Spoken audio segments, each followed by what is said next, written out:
हां एकच मिनिट ना, वेट फॉर 1 मिनिट.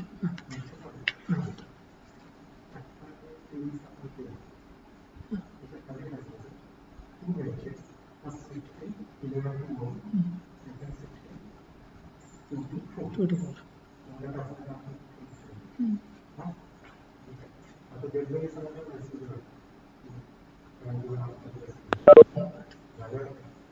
मी करायचं का? नाही, मला नाही दिलं तुम्ही कागद.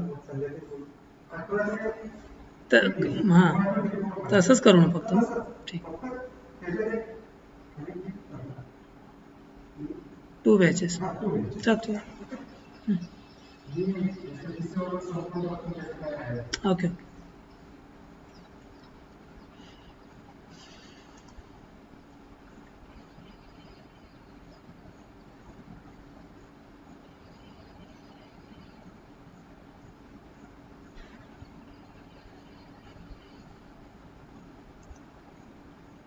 Yes, last time we have seen this slide.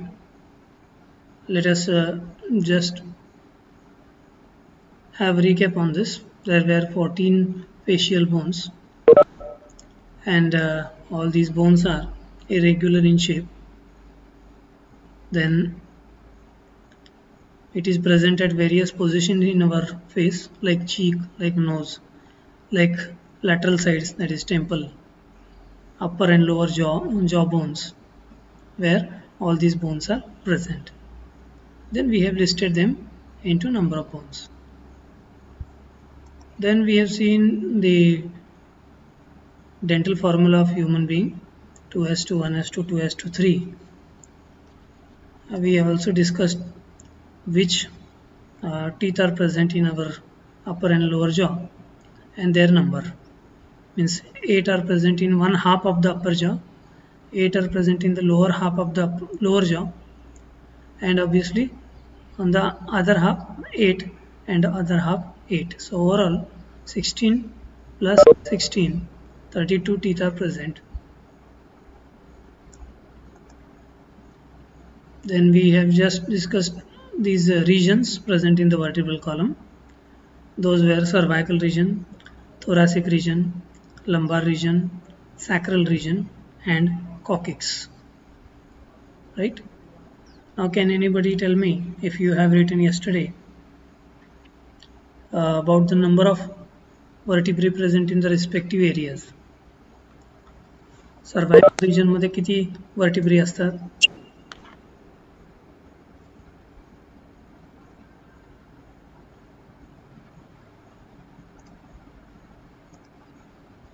बोला.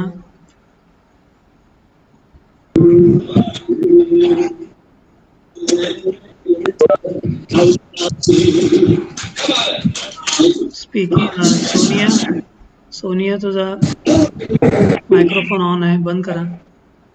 जर उत्तर सांगायचं असेल तर सांगा, अदरवाइज मायक्रोफोन बंद ठेवा. 7 sir. 7. Cervical 7, thoracic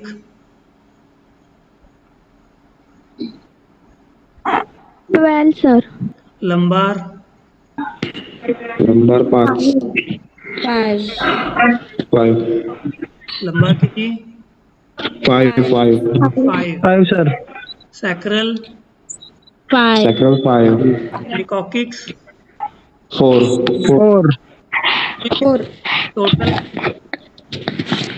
total 33. Okay, now put your mic off. Hey, you are correct, your numbers are correct. Cervical vertebrae have 7 vertebrae which are present in the neck region. Thoracic region possess 12 vertebrae, those are called as thoracic vertebrae, and these are present in the chest region behind rather. Then lumbar region possess lumbar vertebrae, those are present in the lower back and their number is 5. Sacral region possess sacrum, which is a lower, even lower than the back region. It is almost near the hip region, कमरेच्या अगदी खालीपर्यंत. That is a sacral region, and vertebrae present in it are sacrum, एक fused vertebrae fused vertebrae असतात तिथं, पुढे आपण study करणार आहे ते वेगळे, त्याला म्हणतात सॅक्रम. आणि लास्ट आहे त्या सॅक्रममध्ये 5 वर्टिब्री फ्यूज्ड असतात. आणि coccyx in which there are coccygeal vertebrae and these are 4 in number, also fused in form, and that's why the total number becomes 33. But actually there are 24 separate vertebrae. And rest of the 9 are fused one. Rest of the 9 are fused one, that is in the sacrum and in the coccyx. We shall see in the diagram further as we go forward. Okay, let us go on the next slide. This is the slide showing you the cervical region vertebrae, and it consists 7 vertebrae. The first one is called as atlas, second one is called as axis. First one is called as atlas and the second one is called as axis. आता याच्या स्ट्रक्चरमध्ये नीट लक्ष देऊन बघा, तुम्हाला लक्षात येईल की हे दोन्ही इंटिमेटली एकमेकांमध्ये फिक्स्ड असतात. कसे ते आपण या डायग्राममध्ये बघू शकतो. इथे बघा, हा ॲटलास आहे, म्हणजे C1 cervical vertebra number 1 atlas. The name given atlas because this atlas take weight of our head. इथं वर काय डोकं आहे आपलं, याच्यावर आपलं डोकं आहे, आणि हे जे डोकं आहे, जे स्कल आहे, ते स्कल या 2 पोझिशनवर इथं बसलेलं आहे. These are the depressions. Okay, these are the depressions or depressed areas that is called as condyle. जे condyles आहेत याच्यामध्ये ते रेस्ट झालेलं आहे. आणि तो ॲटलास आपल्या ग्लोबला म्हणजे आपल्या हेडला पकडून ठेवतो किंवा होल्ड करतो, म्हणून याला ॲटलास नाव दिलेलं आहे. तुम्हाला इमॅजिन करा तुम्ही, किंवा आठवा, तुम्ही आता सायकली वगैरे खूप कमी वापरता, पण ॲटलास नावाची ॲटलास कंपनीची एक सायकल असते, ॲटलास कंपनीची सायकल. ही सायकल ॲटलास नाव दिलेलं आहे, त्याचं कारण सुद्धा तसंच आहे. त्यांना असं म्हणायचं आहे की पूर्ण दुनियेचा जो बोज आहे किंवा जो भार आहे, ही सायकल आमची कॅरी करू शकते किंवा हेवी वजन कॅरी करू शकते, असं त्यांना म्हणायचं आहे.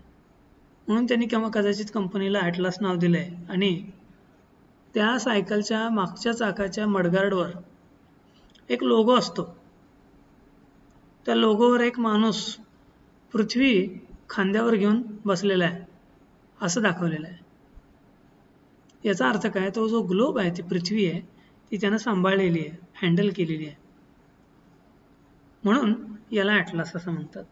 हा सुद्धा आपला जो वर्टिब्रा आहे, हा वर्टिब्रा आपलं डोकं म्हणजेच ग्लोब काय करतोय, सांभाळतोय, त्याचा भार घेतोय, म्हणून याला ॲटलास असं म्हणतात. दिस atlas vertebra have different parts. It has a region or an opening for one extension which is inserted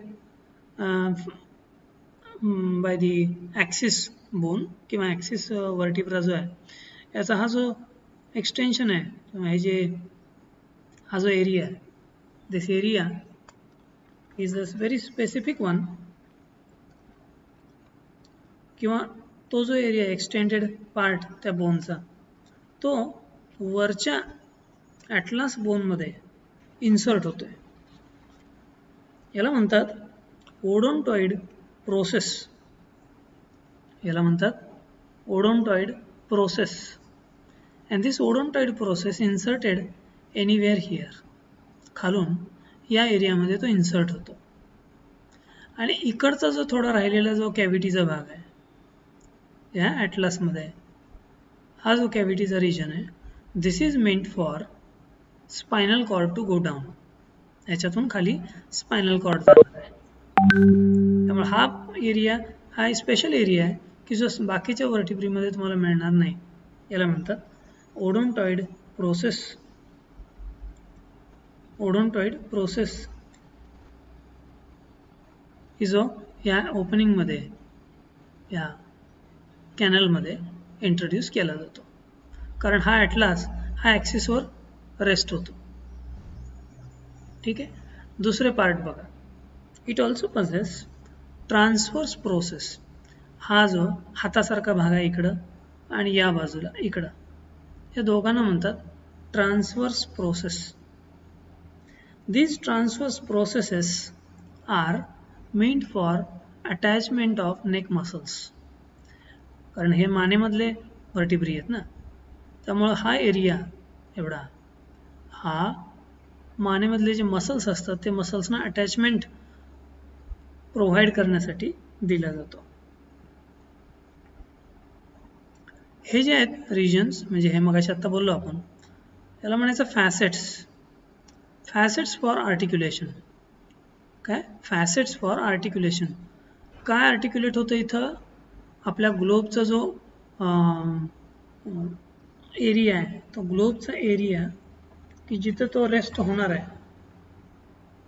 ग्लोबचा area जो इथं रेस्ट होणार आहे तो तिथं फायनली म्हणजे ऑसिपिटल कॉन्डाईल, थोडक्यात ऑसिपिटल कॉन्डाईल चा जो पार्ट आहे तो इथं रेस्ट होणार आहे ह्या फॅसेट्समध्ये. आणि जसा हा ॲटलास इकडं आणि इकडं मूव्ह होईल किंवा राईट अँड लेफ्ट साईडला मूव्ह होईल, त्यानुसार आपलं डोकं जे आहे डोकं मूव्ह होतं राईट अँड लेफ्ट साईडला. अजून दुसरे कुठले पार्ट्स बघूया याच्यामध्ये. Atlas also possess anterior and posterior tubercle. हा जो area this is called as posterior tubercle, आणि त्याच्या एक्झॅक्टली अपोजिट इकडचं जे टोक आहे याला म्हणायचं अँटीरियर ट्युबरकल. ठीक आहे, म्हणजे याला म्हणायचं anterior ट्युबरकल, this is posterior tubercle. आणि ह्या एरियामधून स्पायनल कॉर्ड खाली रन होणार आहे. One more thing you can see, that is called as foramen of transvarium or foramina transversarium. याचं नाव आहे फोरामिना ट्रान्सव्हर्सॅरियम. इकडे एक ओपनिंग आहे, इकडे एक ओपनिंग आहे. and this opening is meant for passing nerves from the spinal cord. Spinal कॉर्डमधून nerves आपल्या बॉडीमध्ये आपल्या शोल्डरमधून पास होण्यासाठी जिथं जागा दिली जाते. म्हणजे इथला जो काही स्पायनल कॉर्ड आहे, हा स्पायनल कॉर्डमधून जे स्पायनल नर्व्स बाहेर पडतील ते ह्या कॅव्हिटीमधून बाहेर सोडले जातील, इकडून बाहेर सोडले जातील. कारण हे सगळं बोनी स्ट्रक्चर आहे, याच्यामधून नर्व पास होणार नाही. म्हणून ऑलरेडी ह्या बोनमध्ये कॅव्हिटी प्रेझेंट आहे. याला म्हणायचं फोरामिना ट्रान्सव्हर्सॅरियम. असा हा ॲटलास आहे. ॲटलास छोटा असतो, स्मॉल स्ट्रक्चर आहे. याचं जे काही खालचं नॉच आहे ट्युबरकलचं, हे जे नॉच आहे हे ट्युबरकल पोस्टिरियर ट्युबरकल आहे आणि हे अँटीरियर ट्युबरकल आहे. ह्या सगळ्या रिजनमध्ये अतिशय कमी प्रमाणात मसल्स अटॅच होतात, त्यामुळं स्ट्रक्चरसुद्धा याचं लहान आहे. कारण आपली जी नेक आहे ती शॉर्ट असते कम्पेअर्ड विथ आवर शोल्डर आणि बॅक. शोल्डर आणि बॅकपेक्षा नेकचा जो साईज आहे तो छोटा आहे, त्यामुळे मसल्स जास्त असत नाहीत अटॅचमेंटसाठी. त्यामुळं ओव्हरऑल ॲटलास हा साईजने छोटा असतो. पण याच्यावर सगळ्यात मोठं भार तो कशाचा घेतो? ग्लोबचा घेतो, आपल्या स्कलचा घेतो. त्यानंतर सेकंड वर्टिब्रा आहे ॲक्सिस.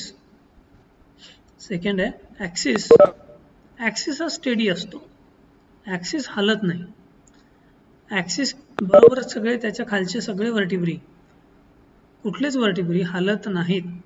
फक्त 33 वर्टिब्रापैकी एकच म्हणजे पहिला ॲटलास वर्टिब्रा तो फक्त मूव्ह होतो राईट आणि लेफ्ट साईडला, राईट साईडला लेफ्ट साईडला मूव्ह होतो आणि त्याबरोबर आपलं जो डोकं आहे ते डोकंसुद्धा मूव्ह होतं. मग आता हे मुवमेंट कशी प्रोव्हाइड केली जाईल, तर ह्या मुवमेंटसाठी एखादा आत पुली पाहिजे किंवा एखादा आत एक्सटेन्शन पाहिजे की ज्याच्या भोवती ते फिरेल, आणि ते म्हणजे हे एक्सटेन्शन आहे. याला आपण नाव दिलं आहे ओडोंटॉइड प्रोसेस. ओडोंटॉइड प्रोसेस, आणि ही याच्यामध्ये इन्सर्ट होते आणि याच्या भोवती, ह्या ओडोंटॉइड प्रोसेसच्या भोवती हा ॲटलास मूव्ह होतो. अदरवाईज ॲटलास इज इममुव्हेबल, म्हणून त्याला ॲक्सिस म्हटलेलं आहे. हा एक सेंट्रल ॲक्सिस आहे, हा अजिबात हलत नाही.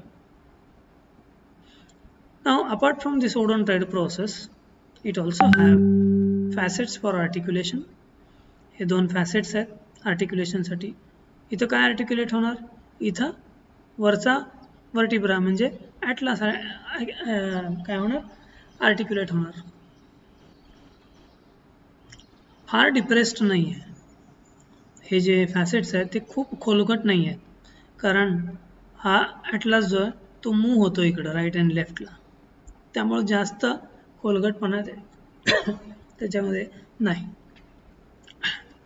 एक मिनिट, पाणी पितो.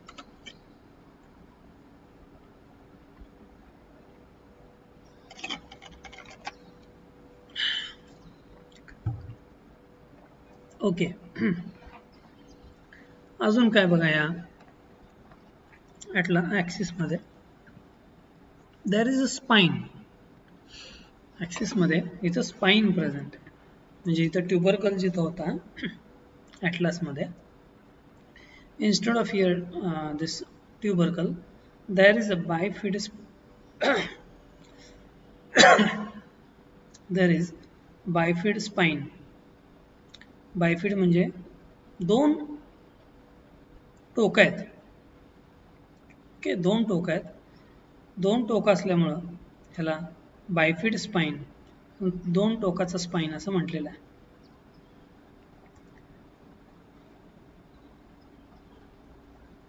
याच्यामध्ये सुद्धा आत एंट्री करायला एक ओपनिंग आहे. This opening is for spinal cord again. याच्यातून स्पायनल कॉर्ड खाली जाईल. दोन्ही बाजूला ट्रान्सवर्स प्रोसेसेस आहेत, इकडे दिसते.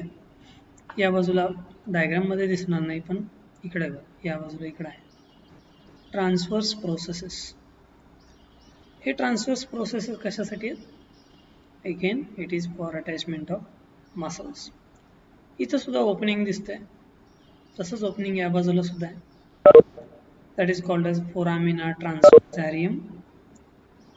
This foramina transversarium is for entry of spinal nerves on the spinal cord. अशा पद्धतीनं हे दोघांचं स्ट्रक्चर एकत्र दाखवण्याचं कारण, हे दोन्ही एकत्र फिक्स असतात एकमेकामध्ये आणि ते एकमेकाच्या आधारे हा आपलं जे डोकं आहे ते डोकं हलवण्यास मदत करतं. So this odontoid process is very important in this structure. त्यानंतर थर्ड, फोर्थ, फिफ्थ, सिक्स्थ हे जे वर्टिब्री आहेत, किंवा हे जरी first and second, third, fourth, fifth and sixth हे जे वर्टिब्री असते एकसारखे असतात. हे सर्वायकल वर्टिब्रीच आहेत, पण ते स्ट्रक्चरली एकसारखे असतात. या डायग्राममध्ये तुम्ही बघू शकता, नाही इथं थोरॅसिक रिजन मधले दाखवलेत. ठीक आहे, मग आपण जाऊ परत. Okay, third, fourth, fifth and सिक्स्थला जायच्या आधी मी तुम्हाला एक छोटा व्हिडिओ दाखवतो. त्यामध्ये या दोन वर्टिब्रेचे जे कॉम्बिनेशन आहे ते कॉम्बिनेशन कसं दिसतंय ते आपण बघूया.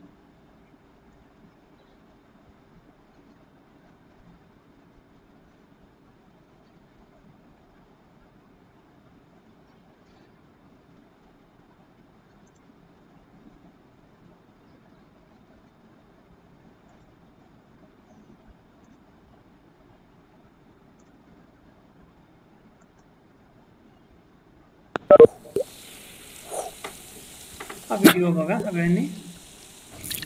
आवाज जरी नाही आला तरी सुद्धा तुम्हाला combination. All right, Ninja Nerds, we're going to take a look at Atlas and Axis. So what we're looking at right now is Atlas, C1. We're looking at the superior surface here.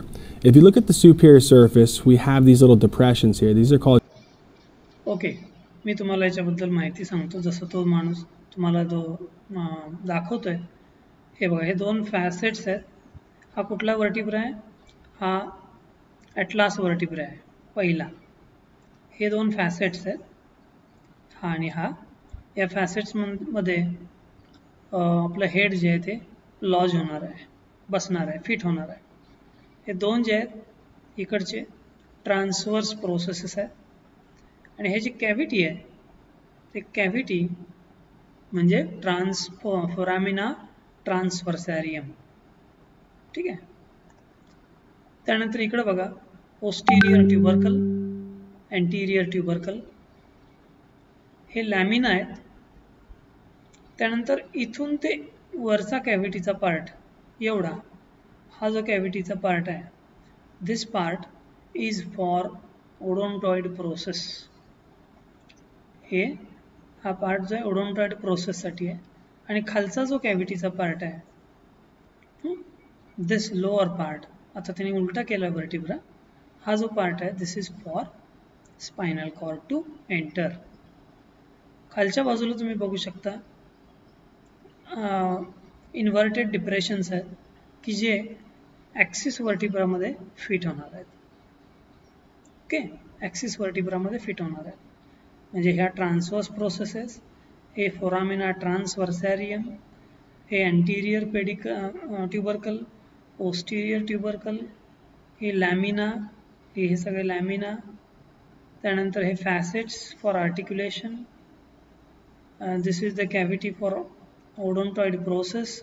This is the cavity for what is that, spinal cord. हा बघा second vertebra आहे, हा axis vertebra. याचा बघा odontoid process आहे. Okay, this is odontoid process. And this is for facets for articulation. हा बघा spine आहे त्याचा. The spine is well developed and it has 2 bifid spines. इथं तुम्ही डायग्राममध्ये किंवा या व्हिडिओमध्ये व्यवस्थित बघू शकता. 2 बायफिड स्पाइन्स आहेत. 2 त्याचे स्पाइनचे स्ट्रक्चर्स डेव्हलप झालेले आहेत आणि बायफिड स्पाइन असं म्हणतात. इथं तो ओडोंटॉइड प्रोसेस फिक्स होणार आहे. याच्यामध्ये सुद्धा ट्रान्सवर्स प्रोसेस आहे दोन्ही बाजूला. याच्यामध्ये सुद्धा फोरामिना ट्रान्सव्हर्सॅरियम असे 2 ओपनिंग्ज आहेत, हे बघू शकता आपण. And this cavity is meant for spinal cord to pass down. Spinal cord to pass down. ठीक है.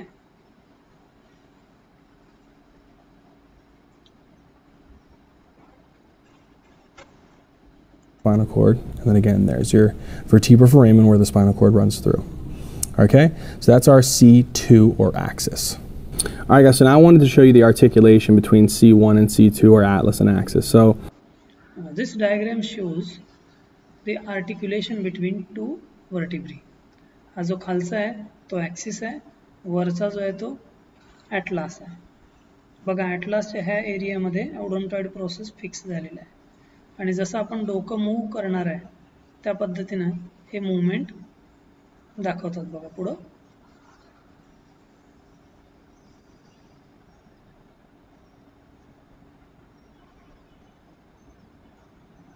या रिजनमध्ये बघू शकता. इथं तुम्ही बरोबर फॅसेट्सवर फॅसेट आर्टिक्युलेट होत आहेत.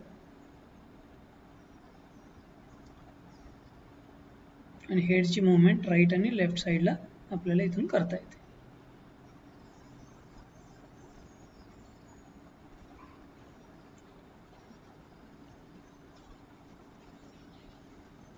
आय होप यू अंडरस्टँड दिस. अजून एक तुम्हाला व्हिडिओ छोटा दाखवतो.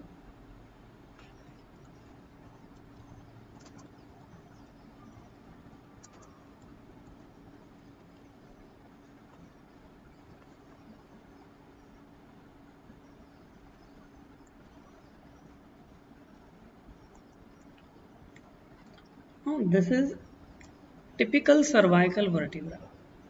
Typical cervical vertebra म्हणजे C3 to C6 इथं वर लिहिलेलं आहे. म्हणजे सर्वायकल वर्टिब्रा नंबर 3, 4, 5, 6 हे सगळे एकसारखेच असतात आणि यांचं स्ट्रक्चर जे आहे ते असं असतं. याच्यामध्ये काय काय स्ट्रक्चर दिसतंय बघा. मोठा स्ट्रक्चर दिसतंय पहिल्यापेक्षा. इथं बॉडी डेव्हलप झालेली आहे. This is the body of the vertebra. हे जे दोन आहेत ते फॅसेट्स आहेत दोन्ही बाजूला. त्यानंतर इथं फोरामिना ट्रान्सव्हर्सॅरियम म्हणजे ओपनिंग्स आहेत. त्यानंतर दोन्ही बाजूला ट्रान्सव्हर्स प्रोसेसेस दाखवलेले आहेत. लोअर साईडला तुम्हाला बायफिड स्पाइन दिसेल. क्लिअर दाखवल्यानंतर दाखव हे बघा इथं बायफिड स्पाइन आहे. and the complete cavity is meant for spinal cord. ही जी मधली कॅव्हिटी पूर्ण आहे ती सगळी स्पायनल कॉर्ड साठी आहे. आणि हा जो बॉडी पार्ट आहे याला सेंट्रम असं सुद्धा म्हणतात. सेंट्रमच्या लॅटरल साईडला फॅसेट्स आहेत. इथे एक फॅसेट आहे, इथे एक फॅसेट आहे. These facets are meant for articulation purpose. Articulation कशाचं? नेक्स्ट वर्टिब्रामध्ये आर्टिक्युलेट होण्यासाठी. म्हणजे याच्यावर एक वर्टिब्रा ठेवला, त्याच्यावर एक वर्टिब्रा ठेवला म्हणजे 3, 4 वर रेस्ट होईल, 4, 5 वर रेस्ट होईल, 5, 6 वर रेस्ट होईल. जेव्हा ते रेस्ट होतात एकमेकावर तेव्हा या फॅसेट्सवर ते रेस्ट होत असतात आणि बॉडीवर रेस्ट होत असतात. इथं बॉडी आहे, ते बॉडीवर रेस्ट होत असतात.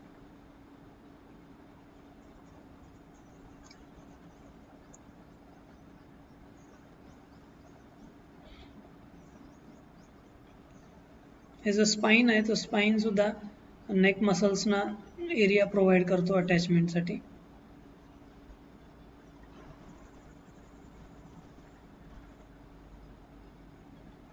व्हिडिओ बघितल्यामुळं तुम्हाला व्यवस्थित अंडरस्टँडिंग होईल की ते स्ट्रक्चर एक्झॅक्टली कसं असतं आपल्या वर्टिब्राचं. हे ओरिजिनल वर्टिब्रा आहे, हा ओरिजिनल बोनी स्ट्रक्चर आहे.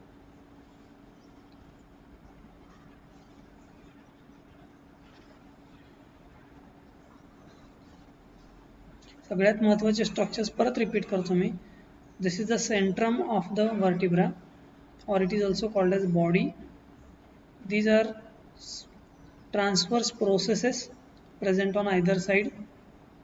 त्याच्या नॉचमध्ये 2 कॅव्हिटीज आहेत. These cavities are called as foramina transversarium. This foramina transversarium further enters. Okay, so far the other vertebra is shown. हे बघा हा 2 नंबरचा वर्टिब्रा. 2 नंबरचा म्हणजे कुठला? Axis vertebra. याच्यामध्ये फिक्स करून दाखवले त्यांनी. How it is rest on the third one. हा थर्ड आहे, हा सेकंड आहे. तो कसा रेस्ट होतोय बघा त्याच्यावर.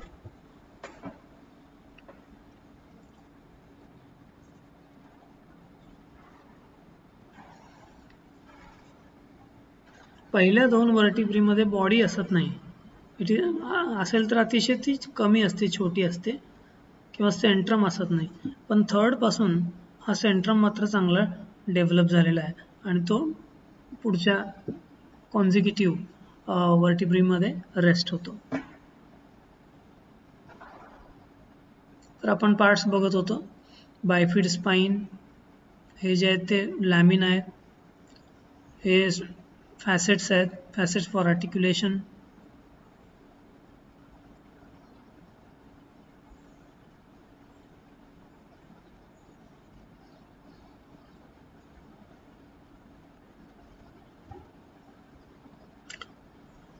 तुम्हाला हा व्हिडिओ ऐकू येतो का? सांगा. The superior and inferior articular processes. You can see over here. This is superior articular process with the articular facet. This is corresponding inferior articular process with the articular facet. Right? And the superior articular facet is flat and faces backward and upward. Right? Whereas the inferior facet is directed reciprocally forward and downward, right? And they articulate with each other to form plain synovial joint, and which permits flexion, extension and limited degree of rotation, right, between these joints. The transverse processes are directed laterally and somewhat forward. Each process is pierced by foramen transversorium, you can see over here, and that is a characteristic feature of any cervical vertebrae. So with that foramen transversorium found within the transverse process, you can identify the vertebrae as a cervical vertebrae, right? Now each transverse process on either side of the foramen transversorium has got an anterior root, you can see over here in front of the foramen transversorium. Then there is an anterior tubercle, there is a posterior root, there is a posterior tubercle, okay, and in between these two tubercles there runs a costotransverse bar. Okay, so you have seen the typical cervical vertebra. So far we have seen atlas, that is the first cervical vertebra, axis, the second cervical vertebra, and typical cervical vertebra, that is from C3 to C6. Now one more, that is seventh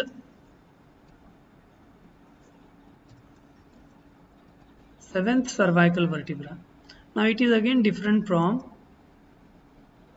the rest of the cervical vertebrae. Here you can see in the diagram, in the video, this is having a little different structure. This seventh cervical vertebra, it is a very distinctive and a characteristic type of vertebra. It has a long prominent spine. You can see in the diagram, in the video, it has a long spine compared with the typical cervical vertebra. Typical cervical vertebra had bifid spine, but seventh cervical vertebra have a long spine and don't have bifid spine.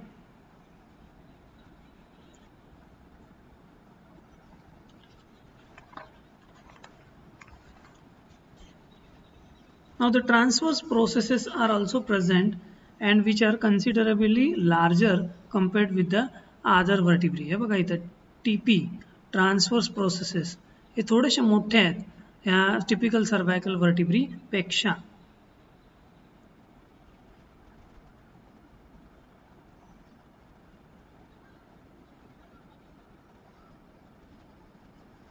And what about others? The body is there, centrum is present, then the two cavities are present. Instead of one, there are two foramina transversarium, and those are allowing the nerves to go pass through.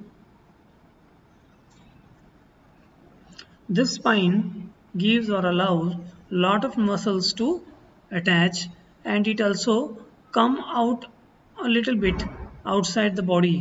म्हणजे आपण जेव्हा मान खाली घेतो, मान झुकवतो आणि आपल्या मानेवर जेव्हा तुम्ही हात ठेवता आणि त्यावेळेला सगळ्यात मोठा जो एक स्पाइन हाताला लागतो, आपल्या मोठा एखादा बोन्स स्ट्रक्चर आपल्याला हाताला लागतं सगळ्यात मानेच्या अगदी बेसला, तो म्हणजे हा स्पाइन आहे किंवा हा स्पिनस प्रोसेस आहे. याला स्पिनस प्रोसेस असं सुद्धा म्हणतात किंवा स्पाइन सुद्धा म्हणू शकता simply. And this cavity is again a vertebral foramen. It is a vertebral foramen. It is meant for spinal cord to pass. याच्यामधून spinal cord pass होतो खालच्या बाजूला किंवा पुढच्या vertebra मध्ये जाण्यासाठी.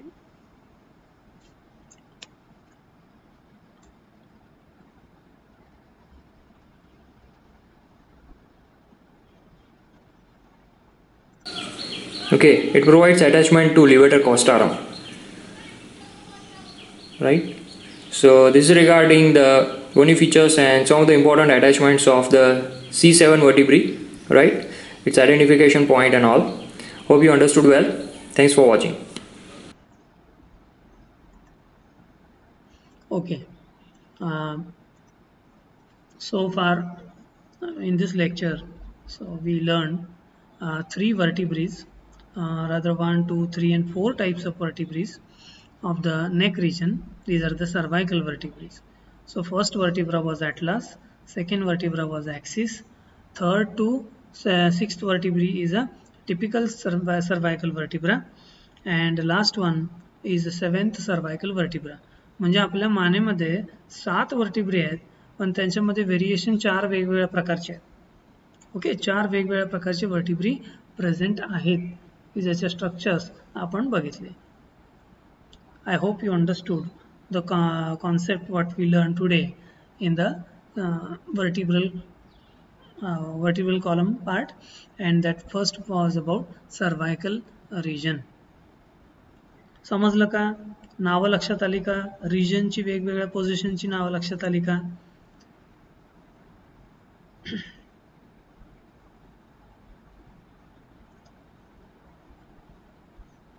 होय नाही काय? समजलं का नाही?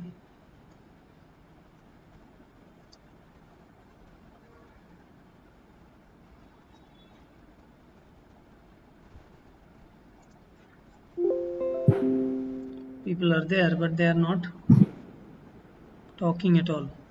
Shraddha?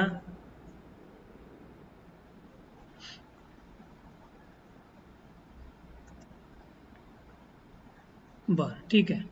I hope you understood. If you have any doubts, you can ask me or you can write me. No problem.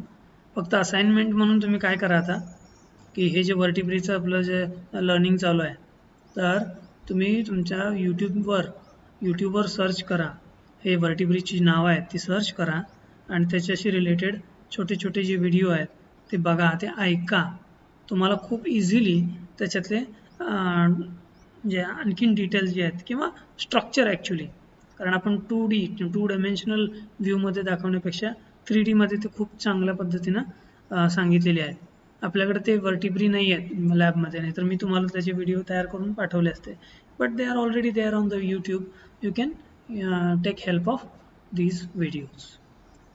Okay, I hope you have enjoyed this today's lecture. We shall stop now. We will meet in the next lecture. Bye bye.